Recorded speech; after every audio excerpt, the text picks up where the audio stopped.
말씀은 갈라디아서 2장 11절에서 21절의 말씀입니다. 신약성경 303페이지에 있습니다. 네, 우리 한 절씩 교독하시고 마지막 21절 다 같이 읽겠습니다. 게바가 안디옥에 이르렀을 때에 책망받을 일이 있기로 내가 그를 대면하여 책망하였노라.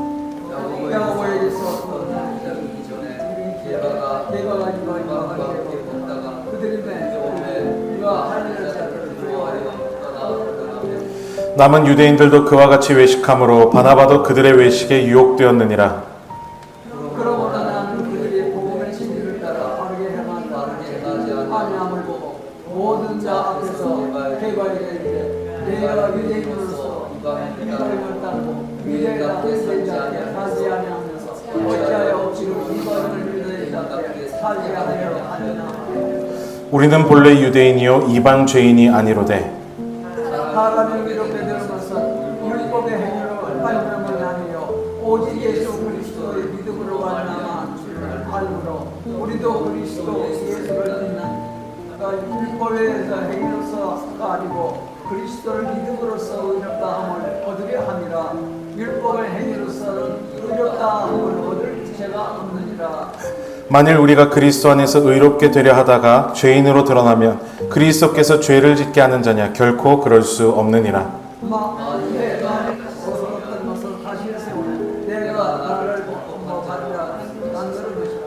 내가 율법으로 말미암아 율법에 대하여 죽었나니 이는 하나님에 대하여 살려 함이라.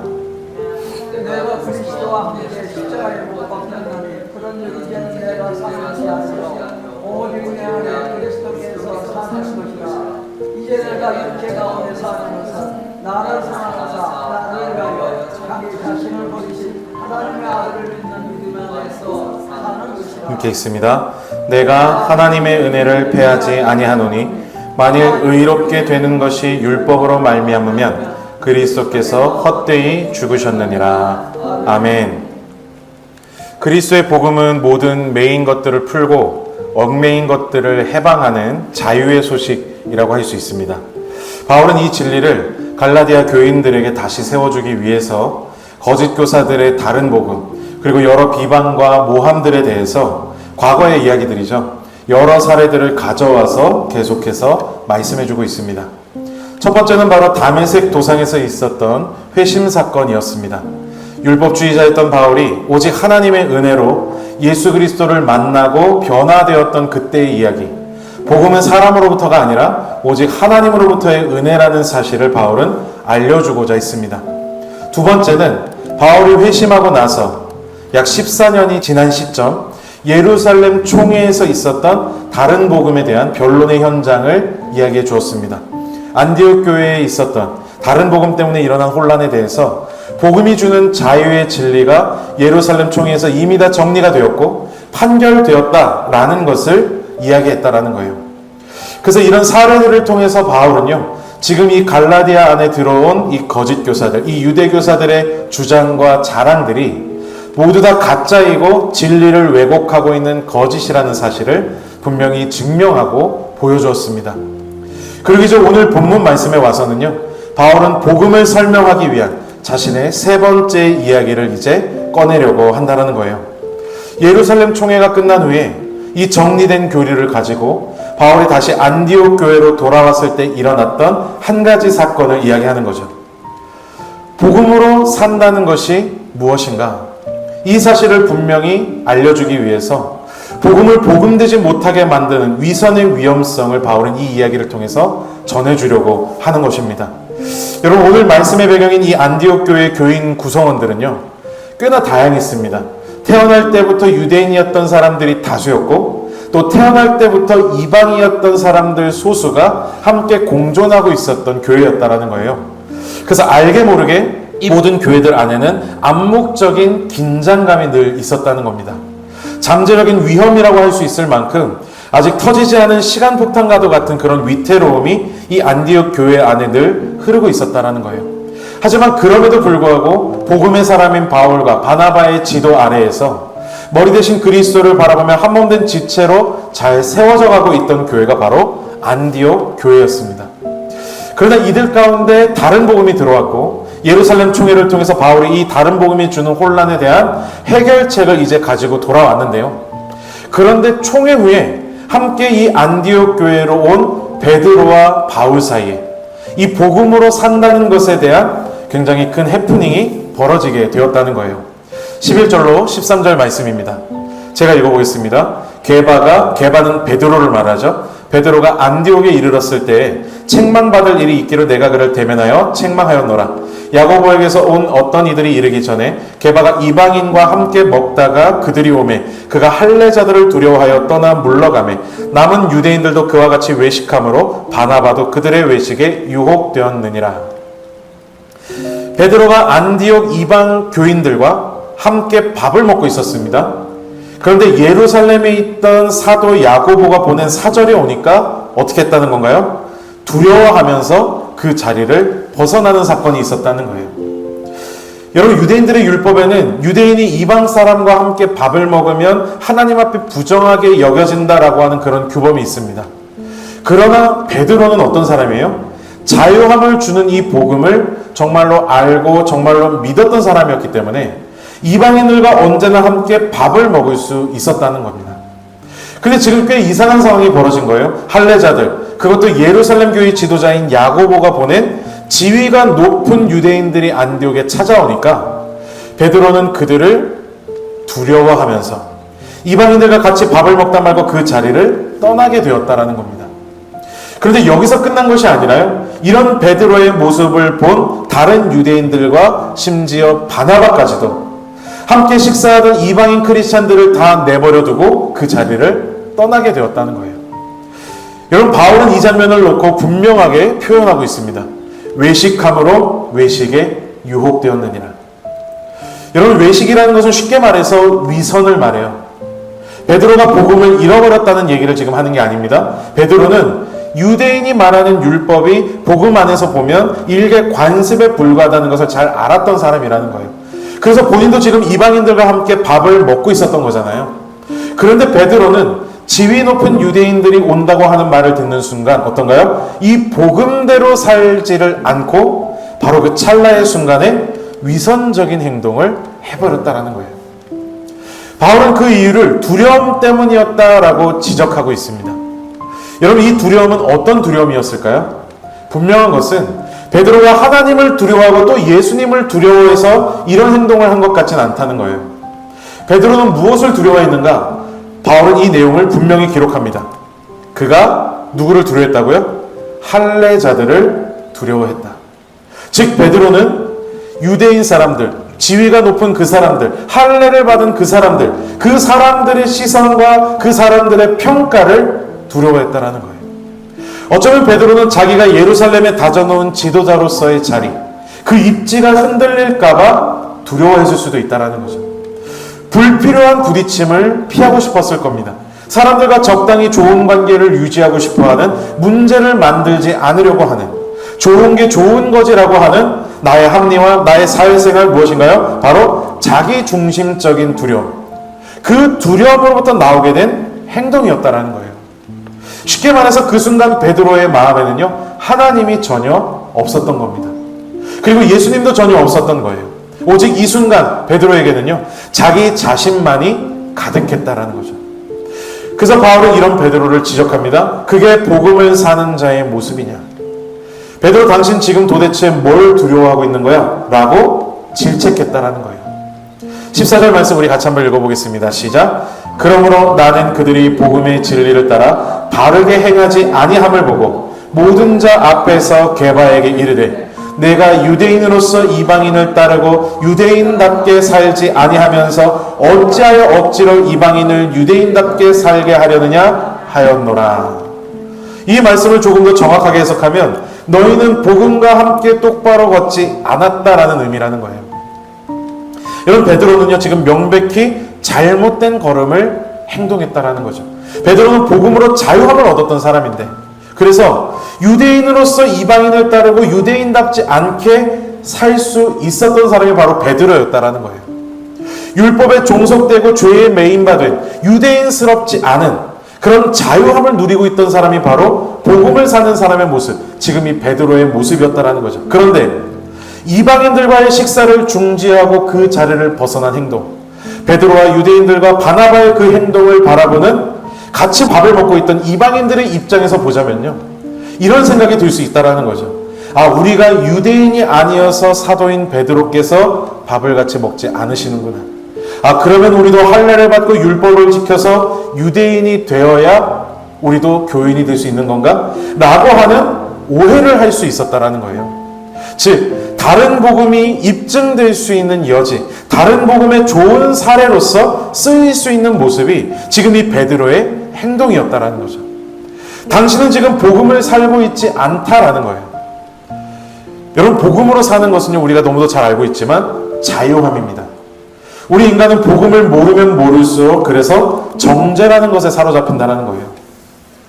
그래서 우리가 예전에도 말했듯이 정죄라는 것은 바로 남을 정죄함으로 내가 저 사람보다 낫다라고 여기는 우월감을 갖는 것, 또 나 자신을 정죄함으로 내가 저 사람보다 못하다라고 여기는 열등감을 말한다는 거죠. 복음을 모르면 이렇게 남과 나를 향한 정죄감에 사로잡힌다는 거예요. 그래서 우월감과 열등감 속에서 잊어버리게 된다는 거죠. 무엇을?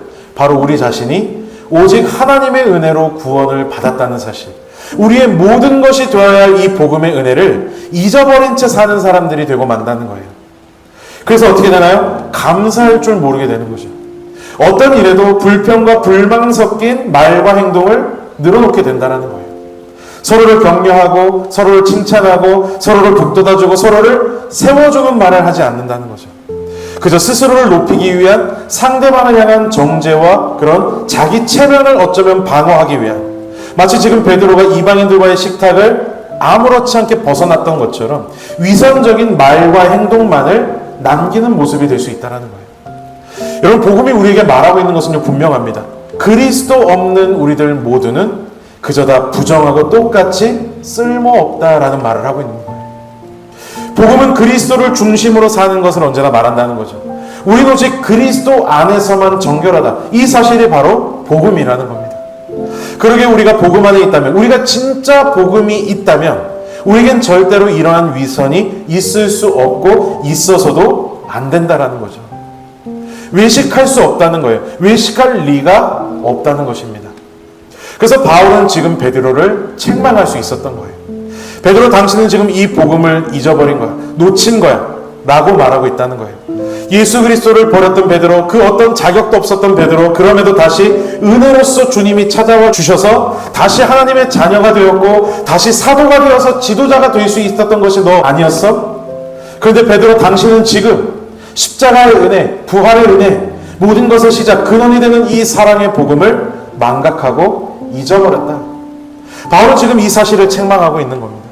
그 증거가 바로 이 두려움이었다라는 거예요. 높은 자리에 있는 유대 사람들의 비판이 두려웠고 자기 체면이 깎일 것 같아서 걱정되었다라는 거죠. 그게 바로 하나님이 아닌 사람에게 인정받고 싶었던 위선적인 마음의 증거였다는 거예요. 여러분, 바울은 베드로와 갈라디아 교인들과 또 지금 저와 여러분에게도요, 동일하게 이 물음을 던지고 있는 줄로 믿습니다. 우리 같이 한번 읽어보겠습니다. 시작. 왜 사람을 두려워하느냐? 왜 사람의 인정을 받으려 하느냐? 그게 그렇게 중요하니. 우리는 이미 그리스도에게 인정받았음을 잊지 말라라는 겁니다. 우리는 남과 비교하면서 남을 정죄하고 내 자신을 정죄하며 그렇게 죄 아래 갇혀 사는 하나님 없는 이방인들이 아니라는 거예요. 복음을 알고 복음을 믿고 있다면 이미 의롭다함을 얻었다는 사실 역시 믿으라는 거죠. 믿음으로 우리는 하나님의 자녀가 되었고 믿음으로 우리는 하나님의 백성이 되었을 뿐이라는 거예요. 그러니 더 이상 사람과 상황을 두려워하지 말라는 거죠. 오직 주님의 사랑을 의지함으로 담대해져라라는 것입니다. 우리 16절 말씀 같이 한번 읽어보겠습니다. 시작. 사람이 의롭게 되는 것은 율법의 행위로 말미암음이 아니요 오직 예수 그리스도를 믿음으로 말미암는 줄 알므로 우리도 그리스도 예수를 믿나니 이는 우리가 율법의 행위로서가 아니고 그리스도를 믿음으로써 의롭다함을 얻으려 함이라. 율법의 행위로서는 의롭다함을 얻을 육체가 없느니라. 아멘. 이 의롭다라는 것은 정죄와 정반대의 개념입니다. 우리 모두는 다 이 정죄 안에 갇혀있는 존재들이었죠. 우리가 아무리 노력하고 뭔가를 해도 우리는 우리의 힘으로 이 정죄를 벗어날 수가 없었다는 거예요. 예수님을 알기 전, 복음을 받기 전 우리들의 모습이었다는 거예요. 그런데 이 율법은 이런 우리의 실태, 우리의 상태를 알게 하는 역할이 되었다는 거죠. 아, 내가 지금 정죄 속에 있구나. 내 힘으로는 이 굴레를 절대로 벗어날 수가 없구나. 우리 안에 있는 이 죄성이 나를 이렇게 살게끔 만들고 이렇게 비참한 지경에 이르게 하는구나. 우리 모두가 정죄의 저주 아래에 있다는 것을 깨닫게 하는 것이 바로 율법이 된다는 거예요. 그래서 율법은 우리 안에 답이 없음을 확인시켜 준다는 거죠. 그러면서 인도합니다. 어디로요? 우리 안이 아니라 우리 밖에 답이 있다는 것을 깨닫게 한다는 거예요. 그래서 이 복음이, 이 자유함이 우리들에게 너무도 중요하고 필요하다라는 사실을 알게 한다는 거죠. 그래서 희망 없는 우리의 죄를 율법을 통해서 깨닫게 하고 회개하게 함으로 우리 주 예수 그리스도의 복음 앞으로 우리가 나아가기 시작할 때 우린 비로소 정죄에서 의로움으로 건져 올려지게 된다는 거예요. 그래서 여러분, 바울이 말하고 있는 오늘 말씀, 이 16절 말씀은요, 바로 그런 의미라는 거죠. 사람이 의롭게 되는 것은 율법의 행위로 말미암음이 아니요 율법의 행위로서는 의롭다함을 얻을 육체가 없느니라. 나는 철저히 율법을 지켜서 구원을 얻으려고 해봤다. 그런데 그 율법의 행위를 하면 할수록 나는 내가 아무것도 할 수 없다는 것을 깨달았다라는 거예요. 그래서 오직 예수 그리스도를 믿음으로 말미암는 줄 알므로 우리도 그리스도 예수를 믿나니 이는 우리가 율법의 행위로서가 아니고 그리스도를 믿음으로써 의롭다함을 얻으려 함이라. 그래서 오히려 나는 율법을 통해서 죄라는 것을 깨달았고 율법을 통해서 예수 그리스도의 필요성에 눈을 떴다라는 거죠. 바울의 경험인 거예요. 그래서 의로움이라는 것은 나와 상관없이 오직 구주 예수 그리스도를 통해 우리들에게 주어진다라는 말씀을 하는 겁니다. 우리의 희망은 오직 예수 그리스도, 오직 복음 안에 있다는 거예요. 그래서 17절 말씀입니다. 같이 한번 읽어볼까요? 시작. 만일 우리가 그리스도 안에서 의롭게 되려 하다가 죄인으로 드러나면 그리스도께서 죄를 짓게 하는 자냐? 결코 그럴 수 없느니라. 그래서 그리스도 안에서 의롭게 되었음을 정말로 알고 깨달은 사람들은요, 절대로 위선적인 죄인으로 드러날 수가 없다라는 거예요. 위선적으로 살 수가 없다라는 거예요. 근데 만약 죄인으로 드러나는 사람이 있다면, 위선적인 모습을 보이는, 믿는다 하는 사람이 있다면 그건 어떤 경우인가? 그건 그 사람이요, 스스로 나는 그리스도 안에 있다, 나는 믿음 있고 복음 안에 산다, 이렇게 말하고 혼자 그렇게 생각할지는 모르겠으나 사실 그 사람은 아직 그리스도 안에 있지 않을 수 있다라는 말이라는 거예요. 여전히 죄 아래에서, 여전히 율법 안에서, 여전히 내 중심적인 삶 속에서 살고 있으면서 나는 그리스도 안에 있다, 나는 복음 안에 있다, 나는 예수를 믿는다, 이렇게 착각하는 신앙생활을 충분히 할 수가 있다는 겁니다.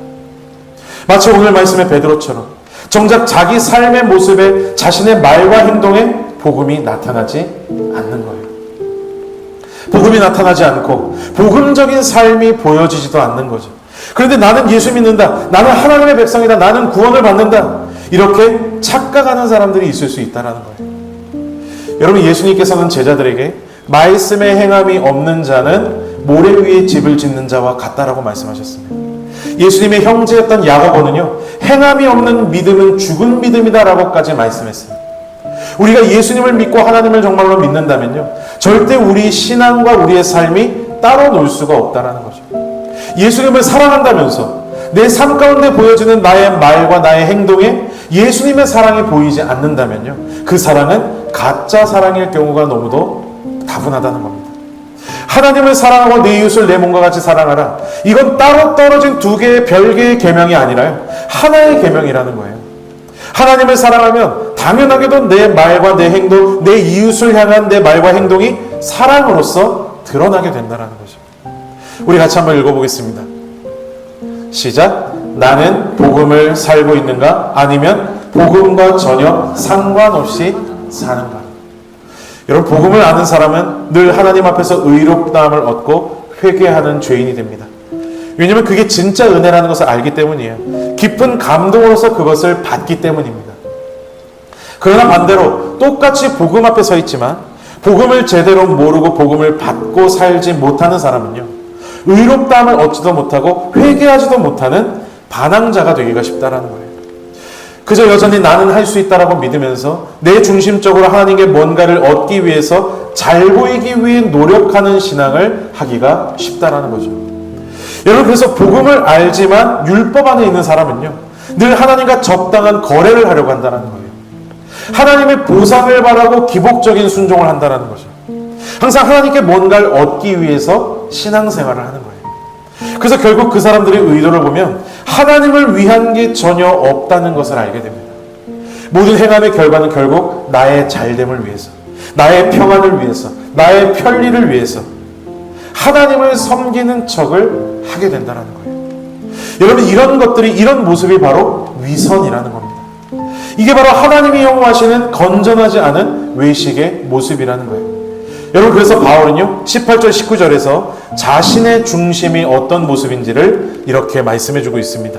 제가 읽어보겠습니다. 만일 내가 헐었던 것을 다시 세우면 내가 나를 범법한 자로 만드는 것이라. 내가 율법으로 말미암아 율법에 대하여 죽었나니 이는 하나님에 대하여 살려 함이라. 나는 죄를 보여주는 율법, 사람으로부터의 율법, 그런 위선과 외식, 그 율법을 나는 헐었다. 세운 적이 있었다는 거죠. 그런데 이제는 헐었다는 거예요. 그 율법에 대하여 나는 죽었다라고 이야기합니다. 왜냐하면 그래야만 하나님에 대해서 내 자신이 다시는 범법하는 자가 되지 않고 하나님에 대하여 살려 함이라. 살 수 있기 때문이라는 것을 알았다는 겁니다. 그래서 바울은 이어서 우리에게 너무도 유명한 이 고백을 하는 거죠. 20절 말씀 우리 같이 한번 읽어보겠습니다. 시작. 내가 그리스도와 함께 십자가에 못 박혔나니 그런즉 이제는 내가 사는 것이 아니요 오직 내 안에 그리스도께서 사시는 것이라. 이제 내가 육체 가운데 사는 것은 나를 사랑하사 나를 위하여 자기 자신을 버리신 하나님의 아들을 믿는 믿음 안에서 사는 것이라. 아멘. 그래서 나는 그리스도와 함께 십자가에 못 박혔다. 이젠 내가 살고 내가 하고 내가 이루고 싶은 인생이 아니다라는 거예요. 오직 무엇으로 산다? 나를 위해 자기 자신을 버리신 하나님의 아들을 믿는 믿음 안에서 산다는 거죠. 오직 예수 그리스도를 통해서 그분을 믿는 믿음으로 하나님께 받아들여지고 의롭다함을 얻게 되는 자녀가 되었다라는 거예요. 그래서 바울은 먹먹한 마음을 가지고 이런 고백을 하는 겁니다. 이제 나는 나를 사랑하사 나를 위해 자기 자신을 버리신 그분을 위해 살고 싶은 마음밖에는 없다라는 것입니다. 21절 우리 같이 한번 읽어보겠습니다. 시작. 내가 하나님의 은혜를 패하지 아니하노니 만일 의롭게 되는 것이 율법으로 말미암으면 그리스도께서 헛되이 죽으셨느니라. 아멘. 여러분, 바울은 이 모든 말씀을 베드로와 또 그를 따랐던 안디옥 교회의 대다수의 유대인들, 그리고 자신의 동역자였던 바나바에게 말하고 있습니다. 그리고 그는 이런 뼈아픈 선포들로 인해서 결과적으로 그들과 결별에 가까운 위치에 가게 되고요. 이런 상황은 바울에게 정말 더 큰 상처가 되기도 했다는 거예요. 그리고 현실적으로 후원이 많이 끊어지게 되고 줄어들게 되는 그런 어려움으로 와닿게 되었다는 거죠. 그러나 바울은요 담대하게 선포했다는 겁니다. 왜냐하면 그 이유는 오직 하나예요. 하나님이 자신에게 주신 은혜를 패하지 않기 위해서였다는 겁니다. 나의 모든 것보다 더 큰 예수님께 받은 그 사랑만큼 형제를 진정으로 사랑하기 위해서, 정말 이 형제들을 정말로 세워주기 위해서 바울은 자신이 죽는 이런 아픈 선택을 했다라는 거예요. 마치 예수님의 십자가가 생각나는 모습이죠. 나를 위해 자기 자신을 버리신 예수님처럼 바울은 형제들을 위해서 스스로 모든 아픔을 짊어지고 이 길을 걸어갔다는 겁니다. 여러분, 이게 바로 바울의 십자가였어요. 은혜를 패하지 않기 위해서, 더 이상 나를 위해 사는 게 아니라 그리스도만을 위해서 사는 바울의 모습. 복음을 제대로 알고 그 복음을 정말로 믿었던 바울이었기 때문에 바울은 이렇게 복음을 살아낼 수 있었다는 거죠. 그래서 바울은 자신에게 너무도 뼈아팠던 이 사건을 갈라디아를 향한 이 편지에도 담아낼 수 있었던 겁니다.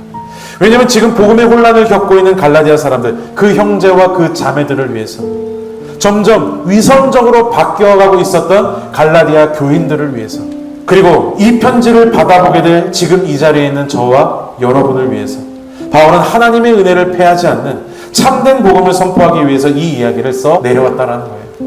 여러분, 우리 모두가 꼭 명심했으면 좋겠습니다. 우린 더 이상 나 자신을 위해서 살지 않아도 되는 사람들이라는 겁니다.